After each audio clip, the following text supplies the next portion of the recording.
Percentage प्रतिशतता part PYQ में स्वागत है। ठीक है, हम लोग क्या करें, पीवाईक्यू का हमने पहला एक लेक्चर बनाया हुआ है, ये सेकंड लेक्चर है स्टूडेंट। ठीक है, ये सेकंड लेक्चर है। आइए क्लास को स्टार्ट करते हैं। ठीक है, देखिए स्टूडेंट, पहला क्वेश्चन क्या कहता है कि एक परीक्षा में, ठीक है, एक परीक्षा में उत्तीर्ण करने के लिए पूर्णांकों का 50% लाना आवश्यक है।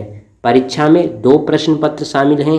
एक छात्र ने 200 पूर्णांक वाले पहले प्रश्न पत्र में 40% अंक प्राप्त किए। परीक्षा में उत्तीर्ण होने के लिए 150 पूर्णांकों वाले दूसरे प्रश्न पत्र में न्यूनतम कितने प्रतिशत अंक प्राप्त करने होंगे। ऑप्शन ए है 65%, ऑप्शन बी है 60%, ऑप्शन सी है 68% और ऑप्शन डी है 64%। ठीक है, ये आरआरबी एनटीपीसी में आया हुआ एग्जाम में। ठीक है स्टूडेंट, एक परीक्षा में उत्तीर्ण करने के लिए पूर्णांकों का 50% लाना आवश्यक है। परीक्षा में 2 प्रश्न पत्र शामिल हैं। एक छात्र ने 200 पूर्णांक वाले पहले प्रश्न पत्र में 40% अंक प्राप्त किए। परीक्षा में उत्तीर्ण होने के लिए 150 पूर्णांक वाले दूसरे प्रश्न पत्र में उसे न्यूनतम कितने प्रतिशत अंक प्राप्त करने होंगे। ठीक है, आप लोग इसको बताइए। आइए देखते हैं स्टूडेंट, इसको कैसे हल करना है। देखिए स्टूडेंट, मान लेते हैं कि टोटल पूर्णांक हमारे पास परीक्षा में टोटल पूर्णांक कितना है। टोटल पूर्णांक यहाँ पर दिया हुआ है, देखिए कहाँ, यहाँ पर दिया है कि टोटल देखिए एक परीक्षा में मतलब 2 प्रश्न पत्र हैं और पहले प्रश्न पत्र में 200 पूर्णांक हैं और दूसरे प्रश्न पत्र में 150 पूर्णांक हैं। ठीक है, तो टोटल पूर्णांक हम लोग निकाल लेते हैं। टोटल पूर्णांक कैसे, 200 प्लस 150 करेंगे तो 350 आ जाएगा, 350 आ जाएगा। अब क्या कहता है, इतना तो हमने कर लिया। अब आगे देखिए, यहाँ पर कहता है कि पहले प्रश्न पत्र में 40% अंक प्राप्त किए, मतलब 200 पूर्णांक में 40% अंक प्राप्त किया, तो 200 का 40% निकालेंगे। परीक्षा में उत्तीर्ण होने के लिए 150 पूर्णांक वाले दूसरे प्रश्न पत्र में उसे न्यूनतम कितने प्रतिशत अंक प्राप्त करने होंगे और पूर्णांकों का 50% लाना अनिवार्य है। मतलब पूर्णांक यदि हमारे पास 350 है तो 350 का 50% लाना परीक्षा में अनिवार्य, मतलब इतना अंक लाना पड़ेगा। ठीक है, तभी वो एग्जाम में पास कर पाएगा। ठीक है, अब कितने न्यूनतम कितने प्रतिशत अंक लाने होंगे। ठीक है, तो इसको कैसे करेंगे, देखिए यहाँ पर देखिए टोटल पूर्णांक हमने क्या किया। टोटल पूर्णांक पहले प्रश्न पत्र में 200 अंक है और दूसरे प्रश्न पत्र में 150, टोटल कितने आ जाएंगे, 350। ठीक है, टोटल कितने आ जाएंगे स्टूडेंट, टोटल आ जाएंगे हमारे पास 350। अब 350 क्या करेंगे, 50%, क्योंकि परीक्षा में 50% अंक लाना अनिवार्य है, तो 350 टोटल पूर्णांक है। अब टोटल पूर्णांक का ही तो 50% लाना इतना अनिवार्य है, मतलब यदि इतना नंबर लाता है तो एग्जाम पास करेगा। ठीक है, अब पहले प्रश्न पत्र में उसने क्या किया, 40% अंक प्राप्त किए, तो पहले का पूर्णांक कितना है, 200 का 40% निकालेंगे और दूसरा जो है हमारे पास कितना है, 150 है। तो हमने क्या किया, 150 पूर्णांक था, 150 हमने क्या किया, x% उसका निकाल लिया।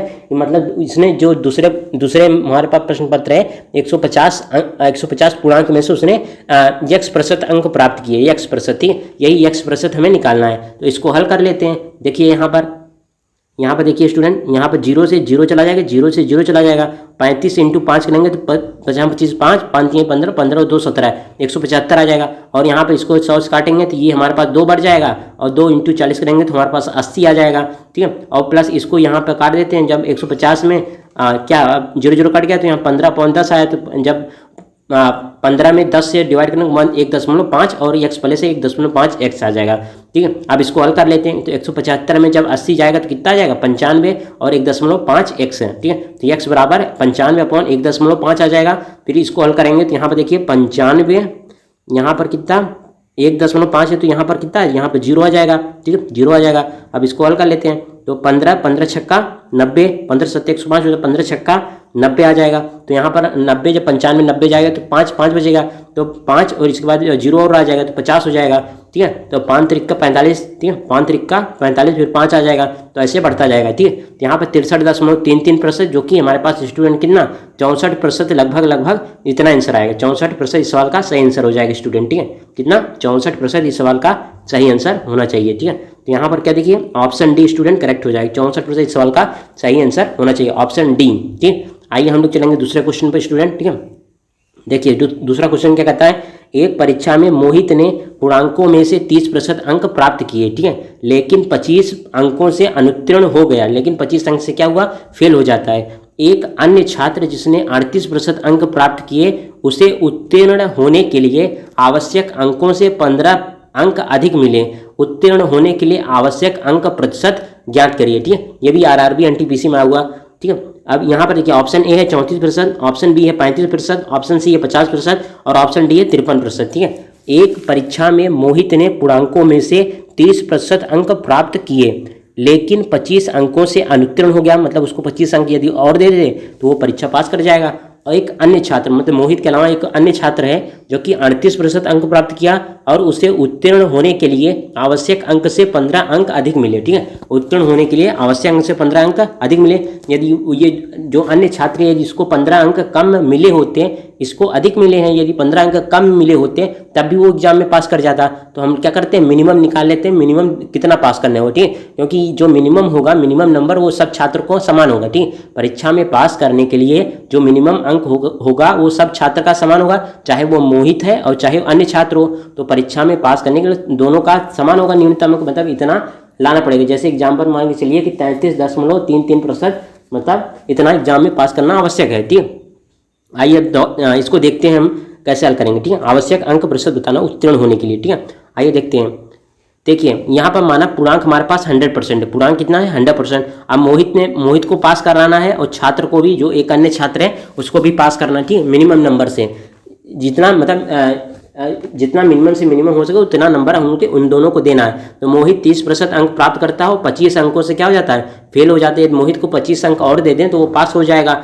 ऐसे ही अन्य छात्र जो है 38% अंक प्राप्त करता है और 15 अंकों से क्या हो जाता है, 15 अंक उसको ज़्यादा मिलते हैं। यदि उसको 15 अंक कम कर दें तो वो भी, मतलब वो भी पास रहेगा, तब भी एग्जाम पास रहेगा। अब यहाँ पर हल कर लेते हैं। ठीक है। कैसे हल करेंगे, देखिए 30% प्लस 25 है, यहाँ पर 38% माइनस 15 है। जब हमारे पास 38 में जब 30 जाएगा तो कितना बचेगा, 8% आ जाएगा। और यहाँ पर जब 25 प्लस 15 करेंगे तो हमारे पास कितना आ जाएगा, 25 प्लस 15 40 आ जाएगा। मतलब 8% 40 के, तो 1% हमारे पास स्टूडेंट कितना, 5 आ जाएगा। 1% 5 के। अब 100% निकाल लेते हैं तो 100% हमारे पास कितने, 100% आ जाएगा हमारे पास 500 अंक। मतलब पूर्णांक कितना है, परीक्षा का जो पूर्णांक है वो 500 अंकों के, कितना है, 500 अंक। ठीक। 500 अंक उसका परीक्षा का पूर्णांक है। अब उत्तीर्ण होने के लिए न्यूनतम अंक कितना चाहिए, उत्तीर्ण होने के लिए न्यूनतम अंक, तो ये जो हमने स्टूडेंट लिखा है ये क्या है, ये उत्तीर्ण होने के लिए न्यूनतम अंक ही है। चाहे मोहित पास कर रहा है चाहे या छात्र पास कर रहा है, ये दोनों क्या है, न्यूनतम अंक है परीक्षा में पास करने के लिए। तो हम लोग जो हमारे पास पूर्णांक आया है, मतलब 1% 5 के और 100% हमारे पास 500 के, तो यहाँ पर 1% हमारे पास, इसको हल कर लेते हैं। मोहित को पास करना तो मोहित में चाहे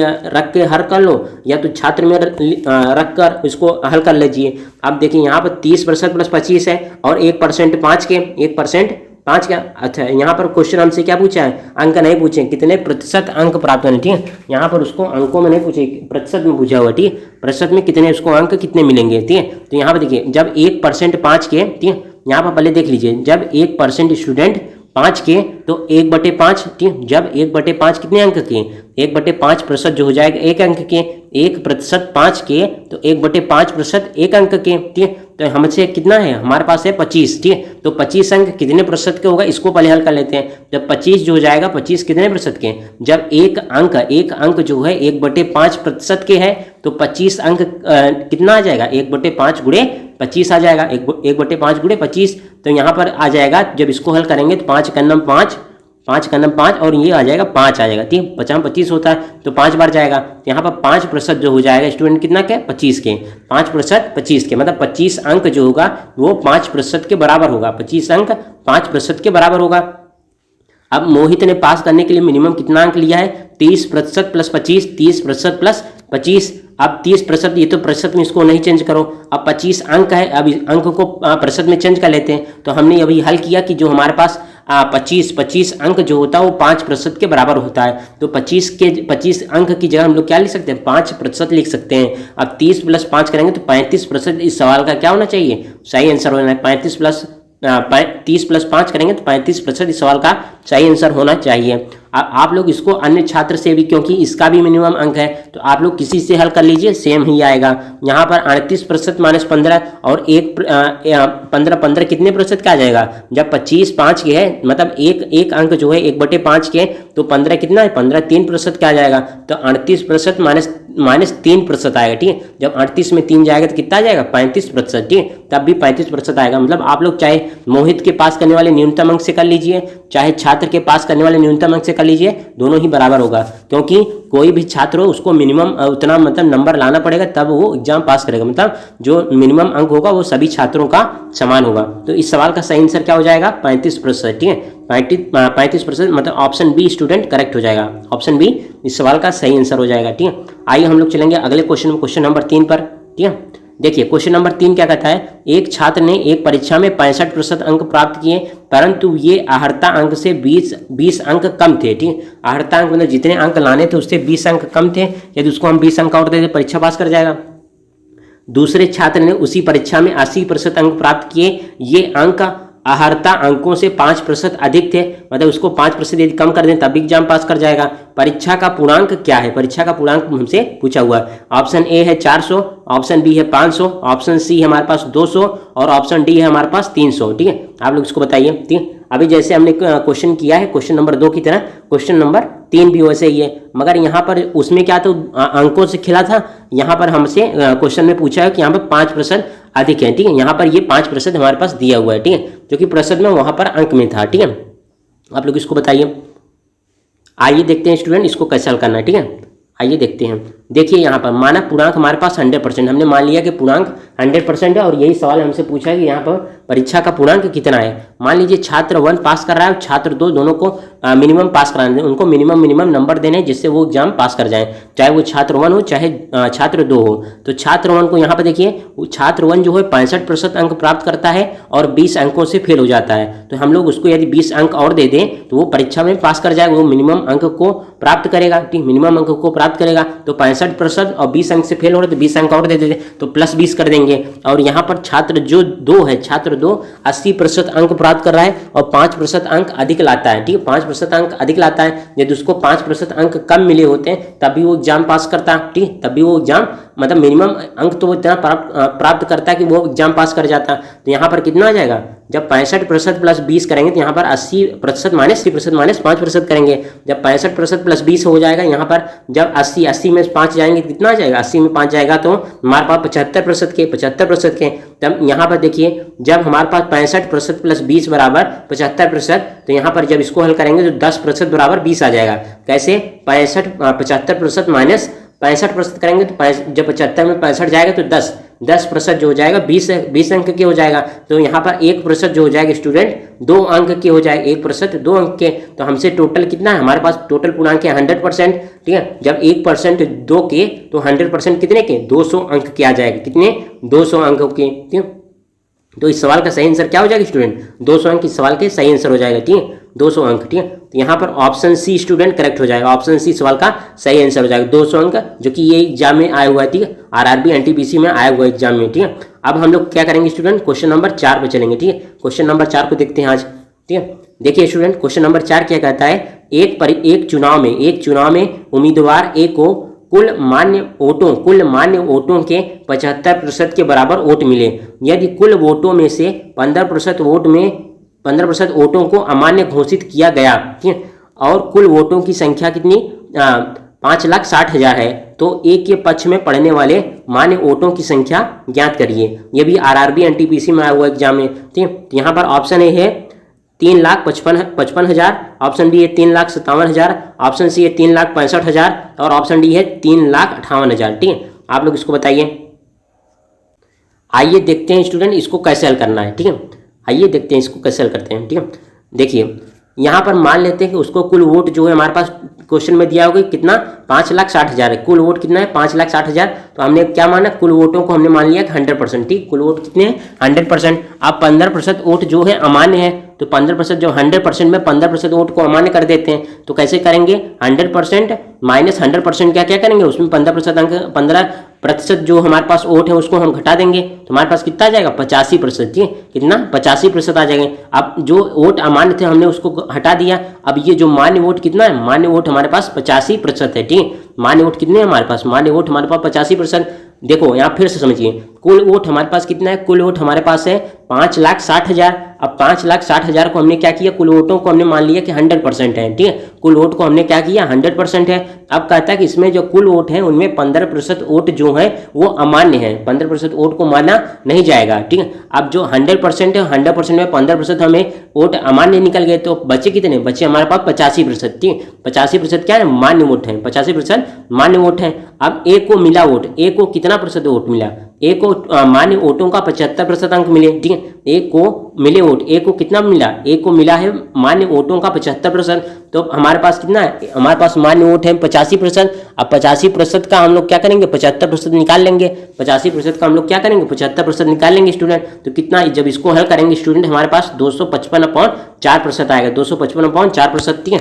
आइए देखते हैं इसको कैसे आया, ठीक है। देखिए 85% है हमारे पास इंटू 75/100 है हमारे पास, 75/100। अब इसको काट लेते, 25 3 75 और 25 चौका 100, 4 आ गया। अब क्या करेंगे यहाँ पर 85 इंटू 3 करेंगे, तो 85 इंटू 3 करेंगे, 3 × 5 = 15, 5 8 × 3 = 24 और 1 25, ठीक है। यहाँ पर 255/4% आएगा, 255/4%, जो कि ए को मिले वोट हैं, ठीक है। अब 100% स्टूडेंट हमारे पास कितना है, यह हमने माना है कि 100% जो है कुल वोट है, तो 100% जो है हमारे पास 5,60,000 जो कि सवाल में दिया हुआ 5,60,000 के, तो हम लोग 1% कितना आ जाएगा, 1% हमारे पास जब 100% 5,60,000 के, तो 1% कितना आ जाएगा 5600 के, 1% कितना आ जाएगा 5600। कैसे, यहाँ पे देखो 100% ये 0 चला जाएगा, 0 चला जाएगा, तो कितना बचेगा 5600 बचेगा, ठीक है, 5600 के। अब हमारे पास ए को कितना वोट मिला है, ए को वोट मिला है 255/4%, तो यहाँ पर जब 1% 5600 के, तो 255/4% कितना आ जाएगा 5600 × 255/4 करेंगे, तो टोटल हमारे पास वोट निकल गया है 3,57,000, कितना 3,57,000, 3,57,000। तो इस सवाल का सही आंसर क्या होगा 3,57,000 वोट आएंगे, ठीक है। कैसे किया, यहाँ पर देखिए 1% हमारे पास 5600 के, 1% हमारे पास 5600 के, तो 255/4% जो होगा कितने वोट के हो गए, 255/4% कितने वोट के होंगे, 1% 5600 के, 255/4 कैसे करेंगे, 5600 × 255/4 करेंगे। अब इसको हल कर लेंगे तो हमारे पास आंसर आ जाएगा। देखिए कैसे, देखिए यहाँ पर इसको पहले हटा देते हैं, ठीक है, यहाँ पर देखिए स्टूडेंट, हाँ यहाँ पर देखिए इसको हटा देते हैं इनको, हाँ देखिए स्टूडेंट यहाँ पर क्या करेंगे हम लोग, देखिए यहाँ पर हमारे पास 5600 इंटू 255/4, ठीक है, अपॉन 4, 255/4, तो यहाँ से इसको काट लेते हैं, यहाँ पर कितनी बार जाएगा 14 चौका 56 होता है, तो हमारे पास कितना 1400 आ जाएगा। अब 1400 × 255 करोगे तो कितना आ जाएगा 3,57,000, 3,57,000 वोट इतने आ जाएंगे, 3,57,000। तो इस सवाल का सही आंसर क्या होगा 3,57,000 वोट, ठीक है। अब यहाँ पर 3,57,000, यहाँ पर ऑप्शन बी स्टूडेंट करेक्ट हो जाएगा, ठीक है, ऑप्शन बी, ठीक है, ऑप्शन बी सवाल का सही आंसर हो जाएगा, ठीक है। ये भी आरआरबी एनटीपीसी में आए हुए एग्जाम में, ठीक है। अब हम लोग क्या करेंगे, अगले क्वेश्चन पर चलते हैं, ठीक है। देखिए स्टूडेंट क्वेश्चन नंबर 5 क्या कहता है, एक चुनाव में एक उम्मीदवार जिसने 37% मत प्राप्त किए विजयी उम्मीदवार से 5,20,000 मतों से अंतर से हारा। जो विजयी उम्मीदवार से, जो हमारे पास जिसने 37% अंक प्राप्त किए हैं, वह विजयी उम्मीदवार से 5,20,000 मतों से हार गया, ठीक, 5,20,000 मतों से हारा। इस चुनाव में दोनों उम्मीदवार को डाले गए मतों की कुल संख्या ज्ञात करिए, ठीक है। ये भी आरआरबी एनटीपीसी में आया एग्जाम में, ठीक। यहाँ हमसे पूछा क्या, इस चुनाव में दोनों उम्मीदवार को डाले गए मतों की कुल संख्या, ठीक, दोनों उम्मीदवारों को डाले गए मतों की कुल संख्या बतानी, ठीक है। तो यहाँ पर कितना 5,20,000, तो आंसर जो होगा 5,20,000 से तो ज़्यादा ही होगा, दोनों उम्मीदवार को डाले गए मतों की कुल संख्या, ठीक, कुल संख्या हमसे पूछा है, तो 5,20,000 से ज़्यादा ही होगा, ठीक। यहाँ पर ऑप्शन ए है स्टूडेंट कितना 15 लाख के, ऑप्शन बी स्टूडेंट कितना है, ऑप्शन बी हमारे पास है 20 लाख के, ऑप्शन सी है हमारे पास स्टूडेंट कितना, ऑप्शन सी है हमारे पास 22 लाख के, और ऑप्शन डी स्टूडेंट कितना, ऑप्शन डी हमारे पास 17 लाख के, ठीक है। आप लोग इसको बताइए, ऑप्शन बी यहाँ पर कितना, ऑप्शन बी हमारे पास 20 लाख के, ऑप्शन सी है हमारे पास कितना, ऑप्शन सी है हमारे पास 22 लाख के, ठीक है, ऑप्शन डी हमारे पास 17 लाख के, ठीक है। आप लोग इसको बताइए। आइए देखते हैं स्टूडेंट इसको कैसे हल करना है, ठीक है। देखिए यहाँ पर कुल मत हमसे पूछा है, टोटल मत हमने मान लिया कि 100% है, ठीक है, टोटल मत 100% है। अब पहला उम्मीदवार जो है टोटल मत का कितना 37% अंक प्राप्त करता है, टोटल मत कितना है 100% है। अब 100% में 37% मत प्राप्त कर रहा है, तो पहले उम्मीदवार को कितना प्रतिशत वोट मिला, 37% वोट मिला। कैसे करेंगे, 100% इंटू 37% निकालेंगे, तो यहाँ पर कितना, यहाँ से 100 से 100 चला जाएगा, तो बचेगा कितना, बचेगा हमारे पास 37% यहाँ पर आ जाएगा, 37% यहाँ पर आ जाएगा, ठीक है। 37% यहाँ पर आ जाएगा। अब दूसरा उम्मीदवार, यदि पहले उम्मीदवार को 37% मिले, टोटल मत कितने, टोटल मत 100% है। अब 100% में 37% मत वो पहले वोट को मिले, तो दूसरे को कितना, विजयी जो दूसरा उम्मीदवार है वो विजयी उम्मीदवार है। ठीक, दूसरा उम्मीदवार को कितना मिला, 63% वोट मिले, 63% मिले। कैसे, 100% टोटल मत है, इसमें से 37% पहला मत पहले वाला उम्मीदवार पा गया, तो बचे कितने, 100% माइनस 37 करेंगे तो कितना आ जाएगा, 63%। अब दोनों मतों का अंतर जो होता है, जो विजयी उम्मीदवार है, जो देखिए सवाल कहता है कि जो 37% मत प्राप्त किया है वो क्या होता है, दूसरे उम्मीदवार से कितना, 5,20,000 मतों से हार जाता है, 5,20,000। अब यहाँ पर अंतर कितना आ रहा है, अंतर यहाँ पर देखिए परसेंट में कितना अंतर आ रहा है, देखिए यहाँ पर 63% है, यहाँ पर 37%। ठीक है, तो यहाँ पर जब 63 माइनस 37 करेंगे, जो कि हमारे पास कितना, 5,20,000 क्या आ जाएगा। ठीक, मतलब जो हमारे पास कितना, जो हमारे पास परसेंटेज में कितना अंतर आ रहा है दोनों उम्मीदवार के बीच, परसेंटेज में अंतर आ रहा है हमारे पास 63% माइनस 37% करेंगे तो कितना निकल कर आएगा, 26%। ठीक, कितना आ जाएगा, 26%। और ये जो होगा अंतर हमारे पास इतना है, परसेंटेज में अंतर इतना है, और वोट में कह रहा है कि वो 5,20,000 मतों का अंतर है। तो यहाँ पर जो 26% जो हो जाएगा 5,20,000 मतों के बराबर हो जाएगा। तो 1% निकाल लेंगे तो 26, यहाँ पर 26 और 26 दूना 52 हो जाता है, तो यहाँ पर 2 बार, तो यहाँ पर 1% हमारे पास कितना आ जाएगा, 1% हमारे पास 20,000 क्या आ जाएगा, 1% 20,000 के। अब हमसे कुल मत पूछा है, मतलब दोनों उम्मीदवार को डाले गए मतों की कुल संख्या, और हमने कितना माना, डाले गए जो दोनों उम्मीदवार हैं उसमें डाले गए टोटल मत जो है हमारे पास कितना, 100% है। अब 1% हमारे पास कितना, 1% हमारे पास 20,000 के, तो 100% निकालेंगे तो कितना आ जाएगा, 20 लाख के। कितने आ जाएगा, 20 लाख के, क्योंकि 1% में कितने जीरो, 4 जीरो हैं। ठीक है, और यहाँ पर 100 में 2 जीरो और जोड़ देंगे तो 4 के बाद 2 जीरो और जोड़ेंगे मतलब 6 जीरो हो जाएगा। ठीक है, तो यहाँ पर 20 लाख स्टूडेंट करेक्ट हो जाएगा। 20 लाख वोट जो हो जाएंगे, 20 लाख मत जो हो जाएंगे, इस सवाल का सही आंसर होगा। ठीक है, आइए देखते हैं। तो यहाँ पर student option B student correct हो जाएगा, ऑप्शन बी इस सवाल का सही आंसर हो जाएगा। ठीक है, 20 लाख यहाँ पर इस सवाल का सही आंसर है। 20 लाख मत जो है दोनों उम्मीदवार को डाले गए मतों की संख्या। ठीक है, अच्छा क्वेश्चन है, दोनों उम्मीदवार को डाले गए मतों की संख्या कितना, 20 लाख आ जाएगी। ठीक है, आइए हम लोग चलेंगे अगले क्वेश्चन पर स्टूडेंट। ठीक है, देखिए यहाँ पर क्वेश्चन नंबर 6 क्या कहता है, एक चुनाव में 2 प्रत्याशियों को प्राप्त मतों का अनुपात जो है, उनको जो मत मिले, उनको जो वोट मिले हैं वो 2:9 है। ठीक है, 2:9, जो 2 वाला जो हमारे पास अनुपात है वो हमारे पास कौन सा, जो हारने वाला उम्मीदवार उसको 2 मिले हैं और जो जीतने वाले उसको 9 मिले हैं। अब जीते हुए प्रत्याशी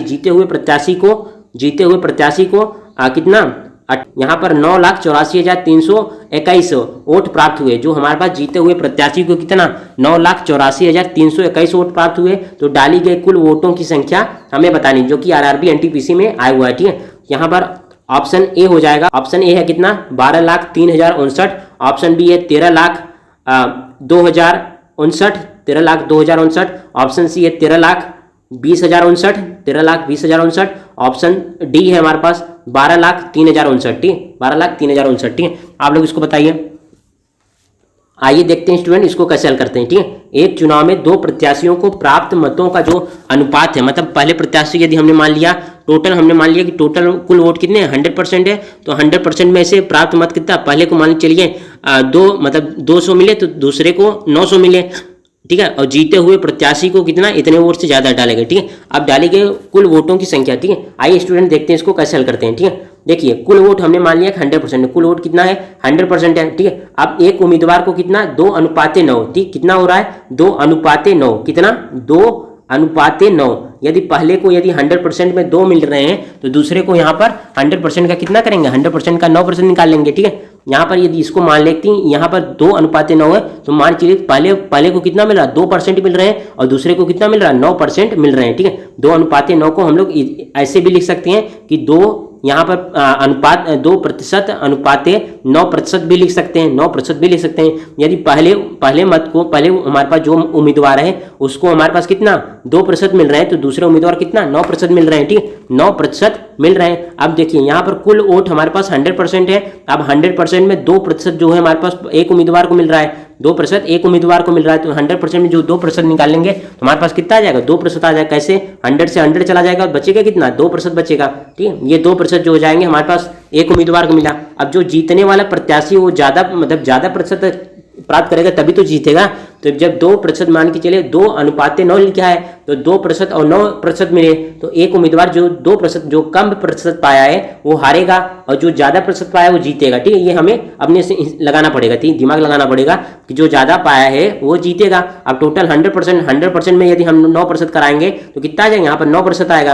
अब यहाँ पर डाले गए कुल वोट, ठीक, कुल डाले गए वोट कितने, कुल डाले गए वोट हमारे पास देखिए जो हारने वाला उसको 2% मिले हैं, जीतने वाले प्रत्याशी को 9% वोट मिले हैं। ठीक है, और यहाँ पर निकालेंगे तो कुल डाले गए वोट आ जाएंगे 2% प्लस 9%, यहाँ पर कितना आ जाएगा 11% के। ठीक है, टोटल वोट मतलब डाले गए वोट कितने हैं, कुल वोट हमारे पास 100% है, कुल वोट हमारे पास 100% है और डाले गए वोट कितने हैं, डाले गए जितना हमारे पास प्रत्याशियों को मिलेगा, जितना प्रतिशत प्रत्याशियों को वोट मिलेंगे उतने ही तो वोट डाले गए होंगे, उतने ही तो वोट डाले गए होंगे।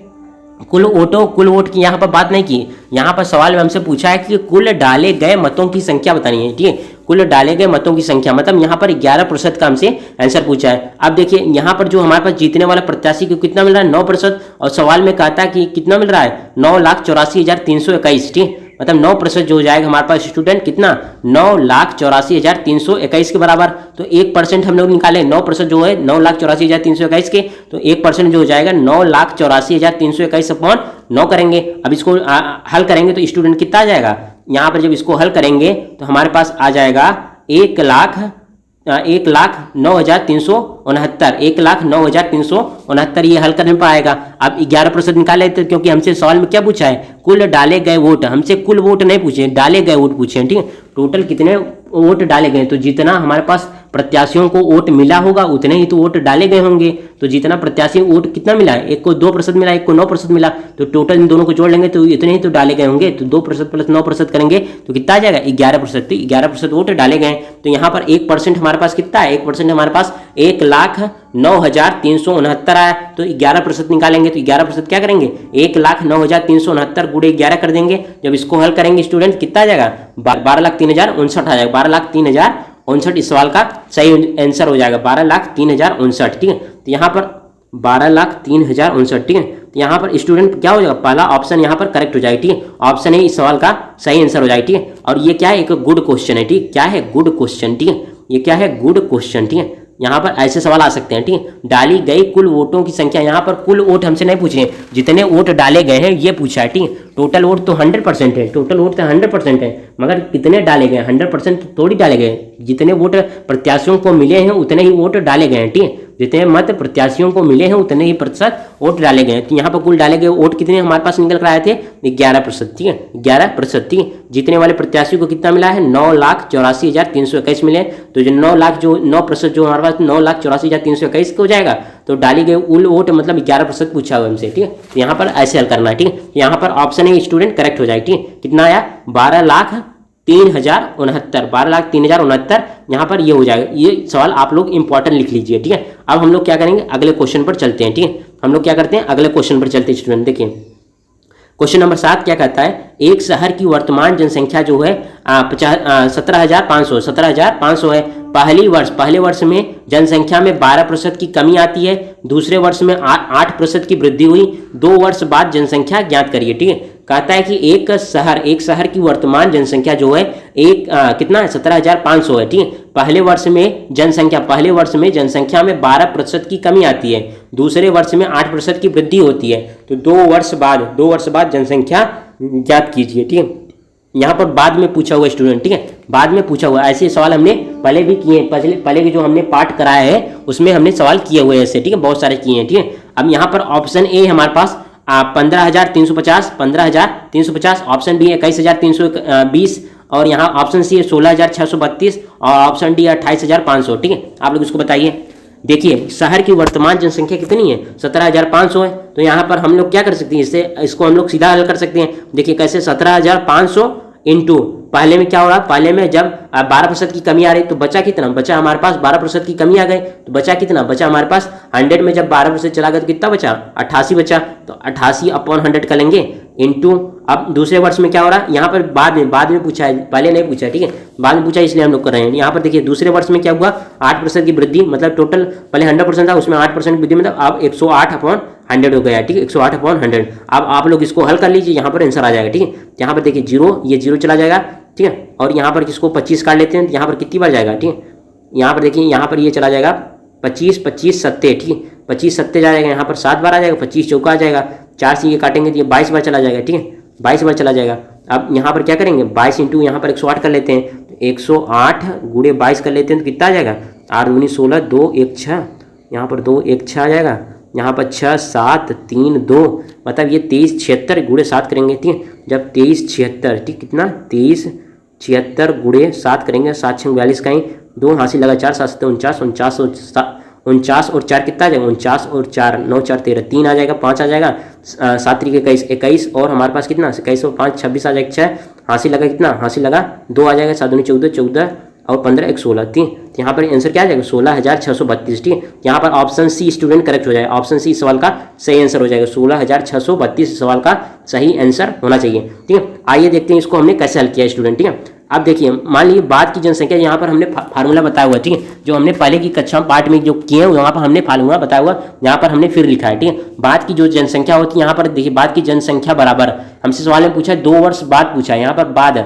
यहाँ पर इस बात पर आप लोग ध्यान दीजिए, यहाँ पर बाद लिखा है, यहाँ पहले नहीं लिखा है, ठीक है। पहले लिखा होता है तो यहाँ पर सूत्र दूसरा हो जाता है, ठीक है, यहाँ पर जो फार्मूला होता है वो अलग हो जाता है, ठीक है। बाद की जनसंख्या बराबर वर्तमान जनसंख्या गुणे, ठीक है, 1 प्लस माइनस पहले वर्ष का प्रतिशत अपॉन 100 गुणे, ठीक है, गुणे करेंगे 1 प्लस माइनस दूसरे वर्ष का प्रतिशत अपॉन 100 करेंगे, ठीक है, ये करना है। यहाँ पर प्लस जो हो जाएगा, प्लस का साइन, प्लस माइनस में जो प्लस है हमारे पास, ये क्या हो जाएगा, ये हमारे पास वृद्धि को हो जाएगी, जब कहेगा पहले वर्ष इतने प्रतिशत की वृद्धि हुई, दूसरे वर्ष इतने प्रतिशत की वृद्धि हुई, या माइनस जो है वो कमी को बताएगा, मतलब पहले वर्ष में इतनी कमी आई, दूसरे वर्ष में इतनी कमी आई, या ये हो सकता है कि एक वर्ष को बढ़ा दे दूसरे वर्ष को घटा दे, जैसे कि इस सवाल में दिया हुआ है। अब कहता है कि 2 वर्ष बाद जनसंख्या कितनी है, ठीक है, 2 वर्ष बाद जनसंख्या कितनी है, तो हम लोग क्या करेंगे, हम लोग जो हमारे पास जो इक्वेशन जो हमारे पास दिया हुआ सवाल को हम लोग सीधा यहाँ पर इस फार्मूले में पुट कर देंगे, तो हमारे पास बाद की जनसंख्या पता चल जाएगी, बाद की जनसंख्या हमें पता चल जाएगी, ठीक है। सीधा हमने क्या करना है, जो हमारे पास वैल्यू दिया हुआ है इसको हमने फार्मूले में रखना है, और हमें ये ध्यान रखना है कि यहाँ पर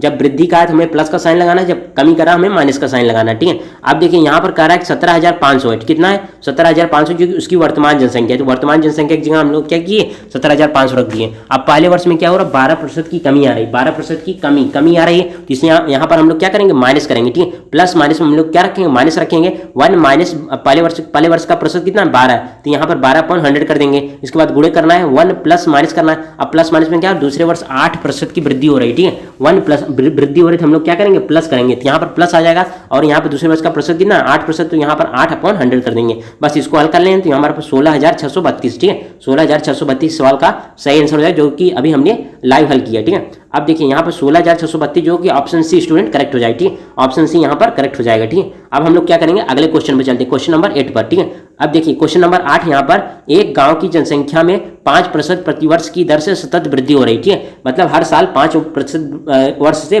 बढ़ रहा है, ठीक है। अब इस गांव की वर्तमान जनसंख्या है, मतलब अभी जो जनसंख्या वो 18,522 है, 18,522 है। 3 वर्ष पहले, यहाँ पर बाद में नहीं, यहाँ पर पहले 3 वर्ष पहले गांव की जनसंख्या कितनी थी, 3 वर्ष पहले गांव की जनसंख्या कितनी थी, ठीक है, पहले पूछा हुआ है, ठीक है। यहाँ पर ऑप्शन ए है 17,500, ऑप्शन बी है 16,400, ऑप्शन सी है 16,000, ठीक है, ऑप्शन कितनी 16,000, और ऑप्शन डी हमारे पास 17,200, ठीक है। अब आइए इसको कैसे हल करते हैं, यहाँ पर पहले दिया हो तो हम लोग क्या करेंगे, वर्तमान जनसंख्या हमारे पास कितना है, वर्तमान जनसंख्या 18,522 है, 18,522 है, ठीक है स्टूडेंट, 18,522 है, और यहाँ पर हमसे क्या है 3 वर्ष पहले पूछा है, तो गुणे करेंगे 3 वर्ष पहले है, ठीक है, 3 वर्ष पहले, तो यहाँ पर पहले पूछा हुआ, और हर वर्ष कितना सतत वृद्धि हो रही है, 5% की वृद्धि हो रही है, वहाँ पे प्लस का साइन करना पड़ेगा, ठीक है, और 5 वर्ष की वृद्धि हो, पहले का पूछा है, तो पहले का हम लोग कैसे करेंगे, यहाँ पर हम लोग करेंगे 100 अपॉन हर साल 5% वृद्धि हो रही है, मतलब 105 आ जाएगा, ऐसे ही हमें 3 बार गुणा करना पड़ेगा, ठीक है, 100 अपॉन 105 करना है, और यहाँ पर क्या करना है, यहाँ पर भी 100 अपॉन 105 करना है, ठीक है, यहाँ पर 100 अपॉन 105 करना है, ठीक है। अब देखिए यहाँ पर 3 वर्ष पहले पूछा है, ठीक है, और बाद यदि हमसे बाद में पूछा हो तो हम लोग इसको उल्टा करके गुणा करते हैं, ठीक, कैसे करते हैं, यदि हमसे पूछता होता 5 वर्ष दर की सतत वृद्धि हो रही है और 3 वर्ष बाद गांव की जनसंख्या कितनी होगी, ठीक, 3 वर्ष बाद गांव की जनसंख्या कितनी होगी, बाद होता वहां पर, तो हम लोग क्या करते हैं 105 अपॉन 100 करते हैं, ठीक, और 105/100 करते, ऐसे ही 3 बार 105/100 से गुणा करते, ठीक है। कितना में वर्तमान जनसंख्या में 105/100 से 3 बार गुणा करते, ठीक है। तो हमारे पास क्या है ना, हमारे पास आ जाती है यहाँ पर उसकी वर्तमान, ठीक है। उसकी हमारे पास क्या है, बाद की जनसंख्या आ जाती है। और यहाँ पर हमसे सवाल पूछा क्या, हमसे पूछा पहले का, तो हम लोग क्या करेंगे, जो हमारे पास दिया उसको हम तो उल्टा करके गुणा करना, ठीक है। वर्तमान जनसंख्या जो हमें जितने की वृद्धि हो रही उसको उल्टा, ठीक है। कैसे 5% वृद्धि हो रही, तब हम लोग क्या करेंगे, 5 वर्ष सतत वृद्धि हो रही, 3 वर्ष पहले का पूछा है, तो हम लोग क्या करेंगे, 5 यहाँ पर जब बाद में होता है तो हम लोग क्या करते हैं 105/100 से गुणा करते हैं, मगर पहले का हमसे पूछा है तो हम लोग उसको उल्टा कर देंगे, ठीक है। 105/100 को उल्टा करके गुणा करना है, मतलब जब 105/100 को उल्टा करेंगे तो हमारे पास 100/105 आ जाएगा। 100/105 को 3 बार गुणा कर दो। अब यहाँ पर इसको हल कर लेते हैं स्टूडेंट, तो हो जाएगा आंसर। यहाँ पर देखिए इसको हल करते हैं, देखिए कैसे, यहाँ पर इसको 20 बार आ जाएगा और यहाँ पर 21 बार आ जाएगा। ऐसे ही यहाँ पर भी 20 बार, यहाँ पर 21 बार, ठीक है। यहाँ पर 21 बार, यहाँ पर 20 बार, यहाँ पर 20 बार, यहाँ पर 21 बार, ठीक है। अब ये 21 इसको जब डिवाइड करेंगे स्टूडेंट, इसको हल करेंगे तो यहाँ पर आंसर आ जाएगा, ठीक है। आइए देखते हैं इसको कैसे हल करना है, ठीक है। ऐसे इसको काट के यहाँ पर हल कर लीजिए, ठीक है, तो यहाँ पर आंसर पता चल जाएगा। अब आइए देखते हैं इसको कैसे हल करना है स्टूडेंट, ठीक है। देखिए यहाँ पर पहले की, जब हमारे पास पूर्व की जनसंख्या, मतलब पहले की जनसंख्या हमसे सवाल में पूछा हुआ 3 वर्ष पहले की जनसंख्या कितनी, उसने वर्तमान की जनसंख्या दे दी, हमसे 3 वर्ष पहले का पूछा, तो हम लोग क्या करेंगे, वर्तमान जनसंख्या और यहाँ पर क्या करेंगे 1/1 प्लस यहाँ पर पहले वर्ष का %100 करना है, गुणे 1 दूसरे वर्ष का %100 करना है। ये हमारे पास फार्मूला है। यहाँ पर प्लस में जब वृद्धि करना है, हमारे जो हो जाएगी हमारे पास कमी करना है, ठीक है। यहाँ पर और बाद की जनसंख्या में क्या था, बाद की जनसंख्या हमने जो फार्मूला बताया वहां पर क्या थी, वर्तमान जनसंख्या, यहाँ पर 1 नहीं था, वहां पर क्या था 1 नहीं था, वहां पर सीधा था 1 प्लस माइनस था, पहले वर्ष का %100 था, गुणे था, इसके बाद 1 प्लस दूसरे वर्ष का %100 था, ठीक है। और यहाँ पर क्या हुआ, यहाँ पर 1 ठीक है, 1 हो गया, तो यहाँ पर सीधा हम क्या करेंगे, सीधा आप लोग इस फार्मूले में रख देंगे जो हमारे पास पहले का पूछा है, तो यहाँ पर सीधा ये फार्मूले में रख देंगे, आपका आंसर आ जाएगा, ठीक है। अब कैसा हमसे कहता है 3 वर्ष पहले की जनसंख्या हमसे पूछी हुई है, 3 वर्ष पहले की जनसंख्या पूछी है। वर्तमान जनसंख्या किसने कहा है, वर्तमान जनसंख्या का है हमारे पास 18,552 है। यहाँ पर फिर इसको गुणे करना है, यहाँ पर कितना 100 इसको जब हल करोगे तो यहाँ पर कितना आ जाएगा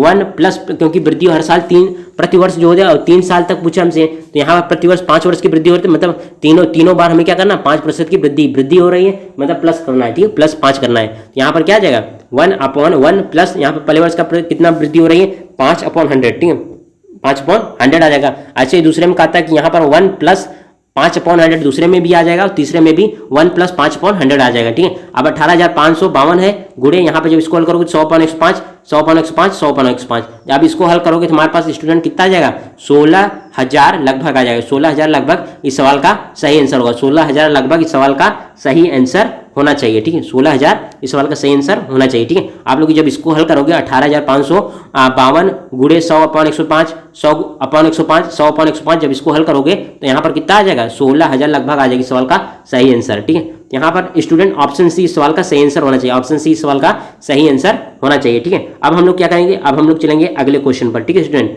हम लोग चलेंगे अगले क्वेश्चन पर, ठीक है। आइए देखते हैं, देखिए क्वेश्चन नंबर यहाँ पर 9 क्या कहता है, एक शहर की जनसंख्या जो है हमारे पास 3,52,314 है, प्रतिवर्ष 15 वर्ष की दर से बढ़ रही, तो 2 वर्ष पहले की जनसंख्या हमसे पूछा हुआ है, ठीक है। तो यहाँ पर ऑप्शन ए है हमारे पास 2,56,400, ऑप्शन बी है 3,02,400, ऑप्शन सी है 3,06,360 और ऑप्शन डी है 2,66,400, ठीक है। अब इसको कैसे हल करना है, देखिए सीधा हमें हल करना है, ठीक है। अब फार्मूला को आप लोग याद कर लीजिए, अभी जो शुरुआत कर रहा है मतलब वो फार्मूले से कर सकता है, फार्मूले में ये वैल्यू पुट करो और सीधा हल करो, ठीक है। अब हम लोग क्या करते हैं, हम लोगों ने फार्मूला याद कर रखा है, ठीक है, हम लोगों ने फार्मूला याद रखा है तो हम लोग सीधा करते हैं। देखिए यहाँ पर क्या ना 3,52,314 इसको कर लीजिए। यहाँ पर हर साल पहले वर्ष और 2 वर्ष पहले पूछा है, 2 वर्ष का है मतलब 2 बार हमें गुणा करना पड़ेगा, ठीक है। और प्रतिवर्ष ये 15% की दर से वृद्धि कर रहे हैं, मतलब प्लस करना पड़ेगा। और पहले हमसे पूछा है, ठीक है, पहले पूछा है तो हम लोग क्या करेंगे, सीधा पहले का पूछा है तो 100 यहाँ पर 115 कर देंगे, ठीक है, 15% प्रतिवर्ष बढ़ रहा है,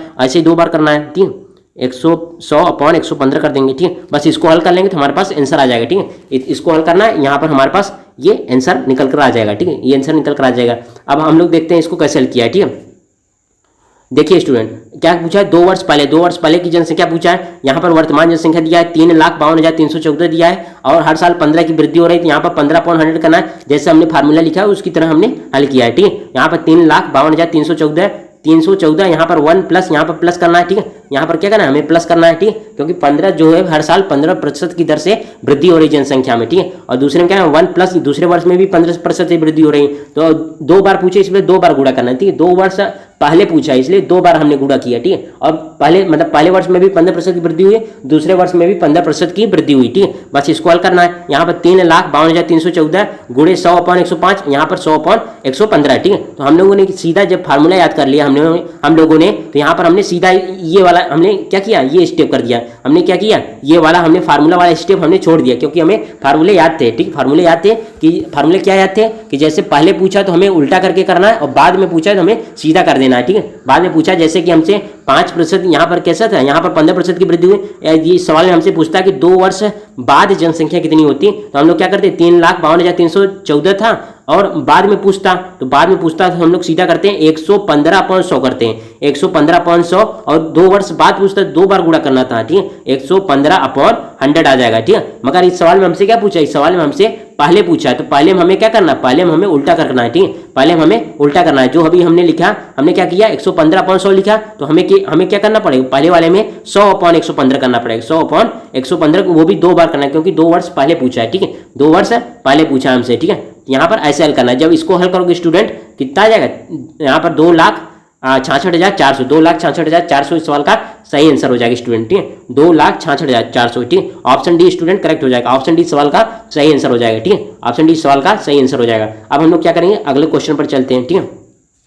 देखिए स्टूडेंट, यहाँ पर कहता है कि किसी गांव की जनसंख्या जो थी 5 वर्ष में 1,75,000 से बढ़कर 2,62,500 हो जाती है। कितना हो जाती है, एक गांव की जनसंख्या 5 वर्ष में कहता है कि 1,75,000 से 2,62,500 हो जाती है। जनसंख्या में प्रतिवर्ष होने वाली औसत वृद्धि प्रतिशत ज्ञात कीजिए, ठीक है। प्रतिवर्ष होने वाले औसत वृद्धि प्रतिशत ज्ञात कीजिए, ठीक है। यहाँ पर ऑप्शन ए है 15%, ऑप्शन बी हमारे पास 9%, ऑप्शन सी हमारे पास 10%, ठीक है, और ऑप्शन डी हमारे पास 12%, ठीक है। ये भी आरआरबी एनटीपीसी में आया हुआ एग्जाम में, ठीक है। अब देखिए यहाँ पर, देखिए यहाँ पर क्या कहता है, इस तरह के सवाल को कैसे हल करना है यहाँ पर समझिए। कहता है यदि किसी गांव की जनसंख्या 5 वर्ष में 1,75,000 से कितना 2,62,500 हो जाती है, तो मतलब 5 वर्ष में कितना वृद्धि हो रही, 5 वर्ष में इसमें वृद्धि कितना हो रही है, तो हम लोग कैसे करेंगे, 2,62,500 में से 1,75,000 हम लोग क्या करेंगे, 1,75,000 हम लोग घटा लेंगे, 1,75,000। अब यहाँ पर जब इसको हल करेंगे तो यहाँ पर 500 और यहाँ पर 12 जाएगा, तो 12 में से जब 5 जाएगा तो 7 आ जाएगा, और यहाँ पर कितना बचेगा 15 में 17 जाएगा तो 8 आ जाएगा, ठीक है। तो कितना आ जाएगा 8,075 आ जाएगा, ठीक है। कितना आ जाएगा 87,500, 87,500 आ जाएगा। कितना आ जाएगा 87,500। अब हम लोग क्या करते हैं, 87,500 5 वर्ष में आया, तो हम लोग क्या करते हैं, प्रति वर्ष पूछा है, ये 5 वर्ष में इतनी वृद्धि हो रही है, तो प्रति वर्ष मतलब 1 वर्ष में कितनी वृद्धि हो रही है, 1 वर्ष का निकाल लेंगे, ठीक है। 1 वर्ष का हमें ऐसे निकालना है, ठीक है। तो यहाँ पर ऐसे हल करना है स्टूडेंट, ठीक है। आइए देखते हैं इसको कैसे हल करते हैं स्टूडेंट, ठीक है। देखिए स्टूडेंट, यहाँ पर 5 वर्ष में वृद्धि कितनी हो रही है, 5 वर्ष में हमारे पास 5 वर्ष की जनसंख्या में वृद्धि कितनी हो रही है, कहता है कि 1,75,000 से कितना हो जाता है 2,62,500 हो जाता है, ठीक है। तो वृद्धि कितनी हो रही है 87,500 की वृद्धि हो रही है, ठीक है। 5 वर्ष में जनसंख्या में कितनी प्रतिशत वृद्धि है, ठीक है। अभी तो हमने वृद्धि निकाला, ठीक, वृद्धि अभी हमने निकाला कितना है 87,500, ठीक है। अब 5 वर्ष में जनसंख्या में प्रतिशत वृद्धि कैसे निकालते हैं, पहले से हमेशा कंपेयर करना होता है, पहले से हमेशा कंपेयर करते हैं। तो हमारे पास वृद्धि कितनी आ रही है 87,500 आ रही है, 87,500 अपन पहले जनसंख्या कितनी थी 1,75,000, कितनी थी 1,75,000 गुणे 100 करना, ठीक है, गुणे 100 करना, ठीक है। जब इसको हल करेंगे तो हमारे पास कितना आ जाएगा 50%, ठीक है। कितना आएगा 50%, ठीक है। मतलब 5 वर्ष में जो है 50% की वृद्धि हो रही है, तो 1 वर्ष में कितनी वृद्धि हो जाएगी 50% जब 5 करेंगे तो 10% की वृद्धि होगी, कितना 10% की वृद्धि हो जाएगी, ठीक है। 10% की वृद्धि होगी। कैसे किया फिर से समझिए, यहाँ 5 वर्ष में जनसंख्या में वृद्धि कितनी आ रही है, 5 वर्ष में जनसंख्या में वृद्धि आ रही है 262, मतलब 2,62,500 बाद में हो जाता है, 5 वर्ष में जो होता है 5 वर्ष में 2,62,000 हो जाता है। कहाँ से 1,75,000 से 2,62,500 हो जाता है, ठीक, 1,75,000 से 2,62,500 हो जाता है। तो मतलब 5 वर्ष में जनसंख्या में वृद्धि कितनी हो रही है, वृद्धि हो रही है 87,500, कितनी वृद्धि हो रही है 87,500। अब 5 वर्ष में जनसंख्या में प्रतिशत वृद्धि निकाल लेते हैं, ठीक, 5 वर्ष में जनसंख्या में कितनी प्रतिशत की वृद्धि हो रही है, ठीक है। तो हमारे पास कितना है 87,500 अपन हमेशा पहले से कंपेयर करते हैं, पहले कितना है 1,00,000 1,75,000 गुणे 100 करना है, ठीक है। अब बस इसको हल कर लेते हैं। यहाँ पर 0 से ये 0 चला जाएगा, ये 100 चला जाएगा। अब यहाँ पर 8 कितना है 87,500 अपॉन यहाँ पर कितना आ जाएगा 1750,000 ये 0 से 0 काट लेंगे तो यहाँ पर 87,000 कितना आ जाएगा 8,750 अपॉन 175। जब इसको हल करोगे तो यहाँ पर 5 बार जाएगा, ठीक 5 बार जाएगा तो हमारे पास कितना आ जाएगा 50 आ जाएगा। तो यहाँ पर 50% आ जाएगा। 5 वर्ष में कितना 5 वर्ष में हमारे पास 50% की वृद्धि हो रही है। तो प्रति वर्ष में कितने प्रतिशत की वृद्धि हो रही है 5% में 50% हो रहा है। 5 वर्ष में हमारे पास 50% की वृद्धि हो रही है। तो एक वर्ष में कितनी आ जाएगी 50% अपॉन 5 करेंगे तो 10% की वृद्धि। तो इस सवाल का सही आंसर क्या हो जाएगा स्टूडेंट, यहाँ पर 10% की वृद्धि प्रति वर्ष, ठीक है। यहाँ पर 10%, ऑप्शन सी स्टूडेंट करेक्ट हो जाएगा। ऑप्शन सी इस सवाल का सही आंसर हो जाएगा, ठीक है। ऑप्शन सी इस सवाल का सही आंसर हो जाएगा, ठीक है। ठीक है स्टूडेंट, ऑप्शन सी सवाल का सही आंसर हो जाएगा, ठीक है। अब हम लोग क्या करेंगे, अब हम लोग चलेंगे अगले क्वेश्चन पर, ठीक है स्टूडेंट, ठीक है। हम लोग चलेंगे अगले क्वेश्चन पर। यहाँ पर देखिए अब अगले क्वेश्चन पर चलते हैं, ठीक है। देखिए स्टूडेंट क्वेश्चन नंबर 11 क्या कहता है, एक कार के मूल्य में प्रतिवर्ष 20% की दर से अवमूल्यन हो रहा है, मतलब 20% की दर से घट रही है, ठीक है। एक कार का जो मूल्य है वो हम प्रतिवर्ष मतलब प्रत्येक साल में प्रत्येक वर्ष में 20% की दर से अवमूल्यन मतलब उसका मूल्य जो है घट रहा है, ठीक है। 2 वर्ष बाद कार का जो मूल्य है 4,80,000 हो जाएगा, ठीक है। 2 वर्ष बाद जो कार का जो मूल्य है कितना 4,80,000 हो जाता है। तो कार का वास्तविक मूल्य क्या था, कार का वास्तविक मूल्य जो था उसकी क्या था, ठीक है। ये आरआरबी एनटीपीसी में आया हुआ, ठीक है, आरआरबी एनटीपीसी में। तो यहाँ पर ऑप्शन ए है 6 लाख रुपए, ऑप्शन बी हमारे पास 7,50,000 रुपए, ऑप्शन सी कितना है 5,50,000 रुपए और ऑप्शन डी है 6,20,000 रुपए, ठीक है। आप लोग उसको बताइए। एक कार के मूल्य में प्रतिवर्ष 20% की दर से अवमूल्यन हो रहा है, मतलब जो मूल्य है वो 20% की दर से हर साल कम हो रही है, ठीक है। 2 वर्ष बाद कार का जो मूल्य है 4,80,000 हो जाता है, ठीक है। कार का वास्तविक मूल्य क्या था, ठीक है। ये सेम सवाल स्टूडेंट यहाँ पर कार लिखा है, ये सेम सवाल जनसंख्या से संबंधित हो सकता है, ठीक है, क्योंकि जनसंख्या में भी ऐसे ही हमारे पास सेंटेंसेस लिखे होते हैं, ठीक है। जनसंख्या में भी ऐसे ही सेंटेंस पूछता है, मतलब उसमें बाद में देता है, पहले पूछता है यहाँ पर वास्तविक पूछा, वास्तविक मतलब उसकी वर्तमान पूछा है, ठीक है, उसका वर्तमान पूछा है। तो यहाँ पर देखो कैसे करना है, यहाँ पर हमारे पास दिया है 2 वर्ष बाद का पूछा है, ठीक है। 2 वर्ष बाद यहाँ पर क्या है बाद का कार का जो मूल्य है इतना दिया है, मतलब हमें बाद का दिया हुआ है 4,80,000 दिया हुआ है 4,80,000 और कहता है कि वास्तविक मूल्य हम मान लेते हैं कि x है, वास्तविक मूल्य उसका x है, गुणे करना है। यहाँ पर कितना बाद का दिया हो तो इसलिए हम लोग सीधा करेंगे। 2 वर्ष का दिया है वो भी 20% की दर से अवमूल्यन मतलब कितना हो रहा है 80 हो जा रहा है, ठीक है। 80/100 करना है, गुणे 80/100 करना है, बस इसको हल कर लेना है। यहाँ पर देखिए 0 से 0 चला जाएगा, यहाँ पर कितना हो जाता है 8 कलम 8 और 8 6 48 हो जाता है। यहाँ पर 6 आ जाएगा, यहाँ पर 6 तो यहाँ पर कितना आ जाएगा, यहाँ पर बचेगा 60,000, यहाँ पर कितना बचेगा 60,000 बचेगा, 60,000 बच जाएगा। और यहाँ पर कितनी बार यहाँ पर इसको ले चलते हैं तो 4 से काटते हैं तो 4 दूनी 8 है और यहाँ पर 15 चौका 60 हो जाएगा तो 15 और इसके बाद 3 जीरो आ जाएंगे, ठीक है। 1 2 3 जीरो आ जाएंगे। 2 से काटेंगे तो हमारे पास कितना है 2 से काटेंगे तो यहाँ पर 75 आ जाएगा, इसके बाद डबल जीरो आ जाएगा 75 आ जाएगा और इसके बाद डबल जीरो आ जाएंगे और यहाँ पर 100 पहले से ही है तो हमारे पास कितना 7,50,000, ठीक है। ऑप्शन बी स्टूडेंट करेक्ट हो जाएगा, ठीक है। ऑप्शन बी सवाल का सही आंसर हो जाएगा, ठीक है। 7,50,000 सवाल का सही आंसर होगा, ठीक है। आइए देखते हैं इसको कैसे हल किया है, ठीक है।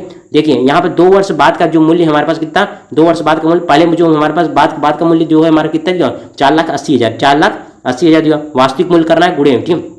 बाद का दिया है तो हमें क्या करना है 1 माइनस कितना घट रहा है 20% की दर से अवमूल्यन हो रहा है, 20% की दर से अवमूल्यन यहाँ पर 2 बार किया है, 2 वर्ष पे हमसे पूछा है तो यहाँ पे 2 बार गुणा करना है, ठीक है 2 बार। और हर साल कितना 20% की दर से अवमूल्यन हो रहा है, 2 बार दिया है तो यहाँ पर 2 बार गुणा करना है। 4,80,000 है वहाँ पर वास्तविक मूल्य करना है, यहाँ पर बचेगा कितना 80/100, यहाँ पर 80/100। जब इसको हल करते हैं स्टूडेंट तो यहाँ पर वास्तविक मूल्य कितना आ जाएगा 7,50,000 रुपये, 7,50,000 रुपये इस सवाल का सही आंसर हो जाएगा 7,50,000, ठीक है। यहाँ पर student option B student correct हो जाएगा 7,50,000 इस सवाल का सही आंसर हो जाएगा, ठीक है। अब हम लोग चलेंगे अगले क्वेश्चन पर, ठीक है। देखिए ये हमारे पास आज का लास्ट सवाल है, ठीक है। यहाँ पे देखिए 2 वर्ष पहले एक शहर की जनसंख्या जो थी हमारे पास 5 लाख थी, तो 2 वर्ष पहले जो थी शहर की जनसंख्या 5 लाख थी। यदि वार्षिक जन्म दर और वार्षिक मृत्यु दर जो है 6% 3% हो तो शहर की वर्तमान जनसंख्या कितनी है, शहर की वर्तमान जनसंख्या कितनी, यहाँ पर जन्म दर और मृत्यु दर दिया हुआ है, ठीक है। वर्ष का जो जन्म दर और मृत्यु दर दिया हुआ है और 2 वर्ष पहले का हमसे पूछा है शहर की जनसंख्या जो 2 वर्ष पहले थी ये कितना थी 5 लाख थी, ठीक है। और उसका वर्ष जन्म दर दिया हो और मृत्यु दर दिया हो 6% 3% थी, ठीक। तो शहर की वर्तमान जनसंख्या कितनी है यहाँ पर बताना है। ऑप्शन ए स्टूडेंट कितना है 5,40,550 हो जाएगा, 5,40,550। ऑप्शन बी हो जाएगा 5,36,440। ऑप्शन सी हो जाएगा 5,30,450 और ऑप्शन डी हो जाएगा 5,80,440। ठीक है, आप लोग इसको बताइए। ये सब सवाल, ये सब एग्जाम में आए हुए सवाल हैं। ठीक है, ये सब एग्जाम में आए हुए सवाल हैं, किसी न किसी एग्जाम में आए हैं। ठीक है, आप देखिए यहाँ पर इसको कैसे हल करना है। देखिए यहाँ पर पहले की जनसंख्या दिया है और वार्षिक जन्म दर और मृत्यु दर। ठीक है, यहाँ पर इन दोनों को पहले हम क्या करते हैं, कितने प्रतिशत की पहले वृद्धि हो रही थी।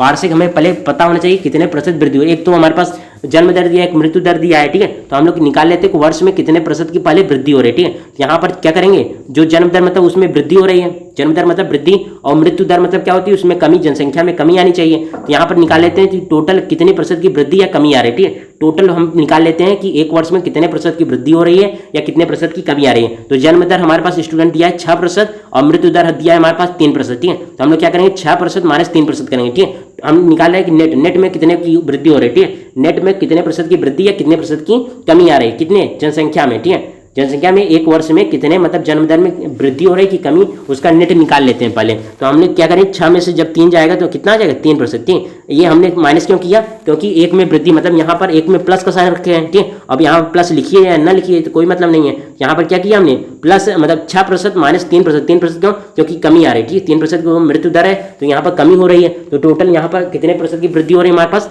3% की हर साल वृद्धि हो रही है। ठीक है, 3% की हर साल वृद्धि हो रही है और 2 वर्ष पहले का हमें दिया हुआ है, पहले का दिया हुआ और वर्तमान हमसे पूछा है। ठीक है, वर्तमान हमसे पूछा है, टोटल हमारे पास 3% की वृद्धि हो रही है। ठीक है, अब हम लोग क्या करेंगे, देखिए वर्तमान हमें पहले का दिया हुआ तो पहले का हम लोग कर लेते हैं। तो यहाँ पर 5 लाख दिया हुआ है। ठीक है, 5 लाख दिया हुआ है और हमारे पास शहर की वर्तमान जनसंख्या जो है, यहाँ पर हम लोग इसको x मान लेते हैं। शहर की वर्तमान जनसंख्या भी हमें निकालना है। ठीक है, आप देखिए 2 वर्ष यहाँ पर कितना हमारे पास 3% हर साल बढ़ रही है। 3% हमारे पास हर साल बढ़ रही है। 2 वर्ष पहले दिया है तो हम लोग क्या करेंगे, उसको उल्टा कर लेंगे, क्योंकि पहले का हम क्या करेंगे, उल्टा कर लेंगे। तो यहाँ पर 100 अपॉन वृद्धि हो रही मतलब 103 आ जाएगा। ठीक है, और यहाँ पर 100 अपॉन 103, बस इसको हल करना है स्टूडेंट। यहाँ से x का वैल्यू निकाल लेते हैं। देखिए यहाँ पे 0 से 0 चला जाएगा, ये 0 से ये 0, ये 0 से ये 0। ठीक है, अब 103 गुणे 103 और गुणे 50 करना है। ठीक है, x बराबर यहाँ पर 50 गुणे 103 गुणे 103। ठीक है, गुणे 103। आप लोग जब इसको हल करेंगे तो यहाँ पर आपका आंसर आ जाएगा। ठीक, जो x का जो वैल्यू हल करने पर जो वैल्यू आएगी वही इस सवाल का सही आंसर हो जाएगा स्टूडेंट। ठीक है, आइए देखते हैं इसको कैसे हल किया हमने। ठीक है, देखिए वार्षिक वृद्धि दर, वार्षिक वृद्धि मतलब कहता है कि जब 6% की जन्म दर है और उसका मृत्यु दर 3%, मतलब हम क्या करते हैं, पहले हम उसकी टोटल वृद्धि निकाल लेते हैं। टोटल मतलब वर्ष में कितने प्रतिशत की वृद्धि हो रही है। 6% की मतलब पहले मतलब जन्म दर 6% है और मृत्यु दर हमारे पास 3%, तो हम नेट निकाल लेते हैं। 6% माइनस 3% मतलब 3% की वृद्धि हो रही है। ठीक है, 2 वर्ष पहले जनसंख्या जो हमारे पास दिया हुआ 5 लाख थी। 2 वर्ष पहले जनसंख्या कितनी थी, 5 लाख। हमारे पास वर्तमान जनसंख्या, ये सवाल स्टूडेंट हम लोग कैसे ये फार्मूला हमने रखा, तो ये जनसंख्या से ही ऐसे सवाल बनते हैं। ठीक है, जनसंख्या से, यदि हमारे पास यहाँ पर जनसंख्या से ही बन जाएंगे। यहाँ पर उसी फार्मूले हमने रखा, यहाँ पर पहले दिया तो पहले वाला फार्मूला लगाएंगे। हमारे पास पहले का जो जनसंख्या था उसने दिया वो 5 लाख था। वर्तमान जनसंख्या हमसे पूछा हुआ, वर्तमान की जो वर्तमान रखेंगे क्योंकि पूछा हुआ है, गुणे करना है। यहाँ पर 1/1 प्लस 3/100 और प्लस का साइन यहाँ पर वृद्धि हो रही है, कितना 3% की हर साल वृद्धि हो रही है, जो कि अभी हमने निकाला। ठीक है, वर्ष में पहले हम क्या करने, यहाँ पर इंपॉर्टेंट ये है कि पहले हमने वहाँ पर वृद्धि निकाल लेते हैं। ठीक है, पहले हम लोग वृद्धि निकाल लेते हैं तो आसानी से हम लोगों का सवाल हल का हो जाएगा। ठीक है, अब यहाँ पर देखिए फिर 2 साल का पूछा है तो पहली बार हमने एक बार गुणा कर लिया, दूसरी बार भी हमने गुणा कर लिया। ठीक है, अब यहाँ पर 5 लाख था, यहाँ पर वर्तमान जनसंख्या, अब इसको हल करते हैं। यहाँ पर ये हमारे पास आ जाएगा 100/103 आ जाएगा। ठीक है, 2 बार करना है वो भी, वर्तमान जनसंख्या निकाले, बस इसको हल करना है। तो यहाँ पर जब इसको हल करते हैं स्टूडेंट, कितना आ जाएगा हमारे पास 5,30,450। कितना, 5,30,450 इस सवाल का सही आंसर होना चाहिए। ठीक, 5,30,450। ठीक है, यहाँ पर देखिए 5,30,450, यहाँ पर ऑप्शन सी स्टूडेंट करेक्ट हो जाएगा। ठीक है, 5,30,450 ऑप्शन सी इस सवाल का सही आंसर होना चाहिए। ठीक है, अब हम लोग चलेंगे आगे पर। धन्यवाद स्टूडेंट, आज की क्लास को हम लोग यहीं पर समाप्त करेंगे। ठीक है, आप लोग चैनल पर आए हैं नई बात तो यहाँ पर चैनल को सब्सक्राइब कर लीजिए।